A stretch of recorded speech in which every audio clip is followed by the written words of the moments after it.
श्री शिव नमस्तुभ्यम हर हर महादेव। तो भगवान भोलेनाथ, माता पार्वती जी और शनिदेव आप पर यूं ही कृपा बनाए रखिए, कामना पूर्ण करे, समस्या को समाप्त करे।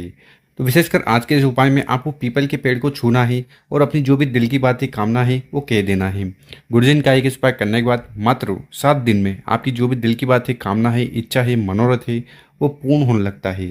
तो गुरुजी ने बहुत ही अचूक और विशेष उपाय बताया है, कैसे करना है वो बताएंगे। उसके पहले इस वीडियो को लाइक कर दें, चैनल पर नए हो सब्सक्राइब कर दें और कम से कम 3 लोगों की मदद जरूर करिएगा इस वीडियो को उन लोगों के साथ शेयर कर। तो आज के इस वीडियो में हम आपको 3 उपाय बताएंगे। तीनों उपाय बहुत ही खास और विशेष होने वाले हैं, तो आखिरी तक जरूर देखिएगा। तो जानते हैं पहला उपाय। विशेषकर जैसा कि हमने बताया है, ये उपाय कामना पूर्ति के लिए होने वाला है। ठीक है, अगर आप किसी कोई दिल की बात है, इच्छा है जो कई दिनों से पूर्ण नहीं हो रही ना, तो फिर आपको ये वाला उपाय करने से नहीं चूकना है। इस वाले उपाय में सबसे पहले जो सामग्री आपको चाहिए वो है दीपक। ठीक है, कितने दीपक की जरूरत है?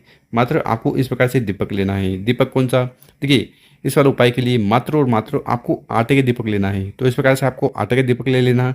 उस दीपक के अंदर आपको डालना है घी और जो बत्ती होगी वो होगी गोल। ठीक है, तो इस प्रकार से आपको एक आटे के दीपक बना लेना है। इसके बाद जो अगली सामग्री है वो है गुड़। ठीक है, कितना गुड़ लेना है? तो मात्र एक टुकड़ा भी अगर आपको गुड़ मिल जाए तो भी काफ़ी है। इसके बाद जो अगली सामग्री आपको लेना है वो है काले तिल। क्या लेना है आपको? काले तिल। कितने दाने लेना है? तो ये विषम संख्या में आप ले सकते हो, 7, 11, 21, 51। इस प्रकार से आपको काले तिल ले लेने हैं। और इसके बाद जो सामग्री लेनी है वो है दूध। क्या लेना है? दूध। दूध कौन सा? देखिए, विशेषकर अगर आपको गाय का दूध मिल जाए, ठीक है, कच्चा दूध। कौन सा? कच्चा दूध। तो कहने का मतलब है कि उस दूध को एक बार भी गर्म ना किया गया हो, ऐसा कच्चा दूध आपको ले लेना है। कितना लेना है? मात्र एक कटोरी लेते हो, ठीक है, तो भी चलेगा। और आखिरी में आपको इस प्रकार से स्टील का लोटा लेना है। देखिए, इस वाले उपाय में आपको क्या लेना है? स्टील का लोटा लेना है। ठीक है, और आगे जो भी हमने सामग्री बताई है, जैसे कि गुड़ हुआ, ठीक है, काले तिल हुए, ठीक, दूध हुआ, ठीक, तो इन सभी सामग्री को आपको एक एक कर इस जल के लोटे में डाल देना है। ठीक है, और साथ ही साथ उस लोटे में आपको जल डाल देना है और यहाँ तक पूरी तरह से आपको जल का लोटा भर लेना है। और आगे जो भी सामग्री बताई है उनको लेकर आपको चले जाना है पीपल के पेड़ के नीचे। कब जाना है? इस उपाय को आपको मात्र शनिवार वाले दिन करना है। ठीक है, शनिवार वाले दिन कब करना है?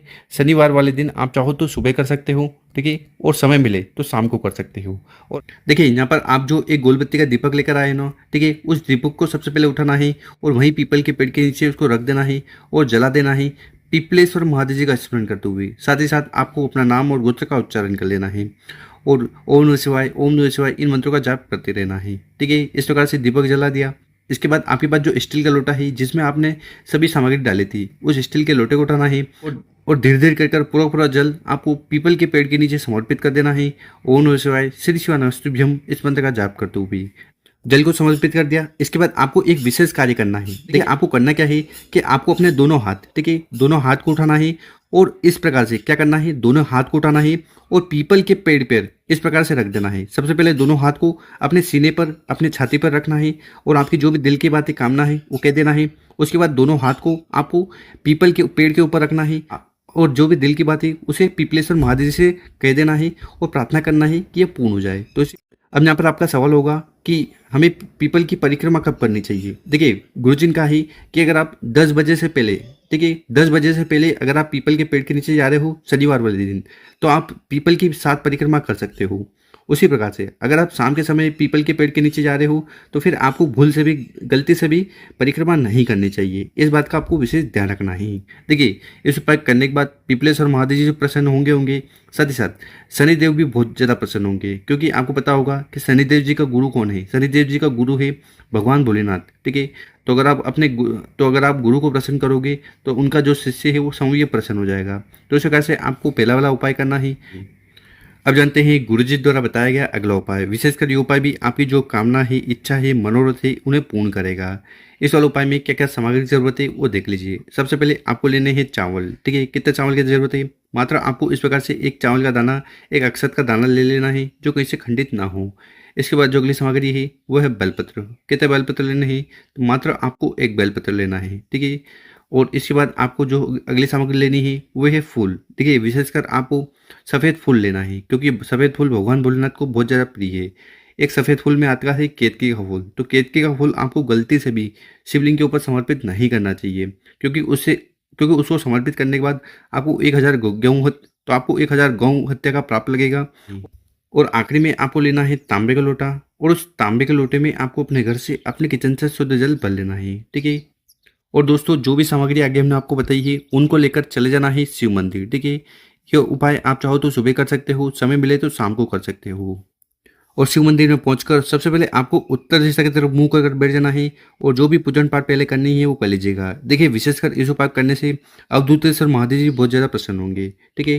तो आपको करना क्या है कि आपके पास जो एक चावल का दाना है ना, एक बेलपत्र है और एक सफ़ेद फूल है, इन तीनों सामग्री को उठाना है और एक एक कर इस जल के लोटे में डाल देना है। देखिए, अगर आप चावल का उपाय करते हो ना, तो इससे आपकी जो आर्थिक स्थिति है वो सुधरती है। बेलपत्र का उपाय करने से कामना पूर्ण होती है, और अगर आप सफ़ेद फूल का उपाय करते हो तो इससे भगवान भोलेनाथ अति प्रसन्न होते हैं। तो इस प्रकार से आपको एक एक सामग्री इस जल के लोटे में डाल देना है। उसके बाद उस जल के लोटे को उठाना है और धीरे धीरे कर पूरा जल शिवलिंग के ऊपर समर्पित कर देना है, उड़ेल देना है, चढ़ा देना है। ओम नमः शिवाय, श्री शिवानामस्तुभ्यम, इस मंत्र का जाप करते हुए उसके बाद आपको शिवलिंग के पास बैठ जाना है। अवधूतेश्वर महादेव जी से आपकी जो भी दिल की बात है, कामना है, इच्छा है, मनोरथ है, उनको पूर्ण करने के लिए प्रार्थना कर लेना है। तो इस प्रकार से दूसरा वाला विशेष उपाय जरूर करिएगा। अब जानते हैं गुरु जी द्वारा बताया गया अगला उपाय। विशेषकर ये उपाय क्यों करना है? देखिए, इस उपाय को करना है आपके जीवन में जो भी समस्या है, दुख है, ठीक है, या परेशानी है, जिनको लेकर आप बहुत ज़्यादा चिंतित होते हो, ठीक है, और आप चाहते हो कि ये समस्या समाप्त हो जाए, तो फिर ऐसे में आपको ये उपाय करने से नहीं चूकना है। इस वाले उपाय में सबसे पहले जो सामग्री आपको चाहिए वो है लौंग। कितने लौंग लेने हैं? तो आपको लौंग का जोड़ा लेना है, मतलब कि आपको 2 इस प्रकार से लौंग लेने हैं, और इनमें फूल जरूर होना चाहिए, क्योंकि फूल नहीं होगा तो ये खंडित लौंग कहलाएंगे। इसके बाद जो अगली सामग्री है वो है गुड़। या तो आप गुड़ ले लो, गुड़ नहीं है तो लाल चंदन ले लो, ठीक है। लाल चंदन कितना? मात्र 1 चम्मच। और गुड़ कितना? तो मात्र 1 टुकड़ा। तो इस प्रकार से आपको ये सामग्री ले लेनी है। और आखिरी में आपको तांबे का लोटा लेना है, और उस तांबे के लोटे में आपको अपने घर से जल भर लेना है। जल भर लिया, साथ ही साथ जो आगे सामग्री हमें बताई है उनको उठाकर आपको जल के लोटे में डाल देना है, ठीक है। गुड़ नहीं है तो लाल चंदन को उठाकर आपको जल के लोटे में डाल देना है, ठीक। और जो लौंग बताए थे, 2 लौंग, ठीक है, उनको उठाकर भी आपको जल के लोटे में समर्पित कर देना है। तो इस प्रकार से आपको विशेष ये जल का लोटा तैयार कर लेना, और फिर मात्र जल का लोटा लेकर आपको चले जाना है शिव मंदिर, ठीक है। और अगर आप शिव मंदिर नहीं भी जा पा रहे हो तो इस उपाय को घर पर भी कर सकते हो, ठीक है। सुबह मान लीजिए शिव मंदिर पहुंच गए तो शिव मंदिर में जो भी पूजन पाठ करनी है वो कर लीजिएगा। फिर उत्तर दिशा की तरफ मुंह कर बैठ जाना है, ठीक। और जो आपके पास तांबे का लोटा है जिसमें आपने सामग्री डाली थी उनको उठाकर आपको शिवलिंग के ऊपर समर्पित कर देना है। ओम नमः शिवाय, श्री शिवानामस्तुभ्यम, इस मंत्र का जाप करते हुए। तो इस प्रकार से तीसरा वाला उपाय करना है। उसके बाद आपको शिवलिंग के पास बैठकर मंगलेश्वर महादेव जी, कौन से महादेव जी? मंगलेश्वर महादेव जी से प्रार्थना करना है कि आपके जीवन में जो भी दुख है, परेशानी है, समस्या है, बाधा है, ठीक है, उन्हें समाप्त करें। देखिए, वो समस्या कर्ज को लेकर भी हो सकती है, धन को लेकर भी हो सकती है, या अगर आपके जो कार्य है वो बनते बनते बिगड़ने लगते हैं, जीवन में कुछ भी अच्छा नहीं चल रहा है, तो उसके लिए प्रार्थना करते हुए आपको तीसरा वाला उपाय जरूर करना है। लगेगा इस उपाय करने के बाद समस्या समाप्त होगी। तो गुरु जी ने बहुत ही अचूक और विशेष उपाय बताया है, कर जरूर देखिएगा। और मेरे प्यारे दोस्तों, अगर आपको वीडियो अच्छी लगी हो तो इस वीडियो को 5 लोगों के साथ व्हाट्सएप पर जरूर शेयर करें। ओम नमः शिवाय, जय श्री महाकाल। मिलते हैं हम आपसे कोई नई वीडियो में।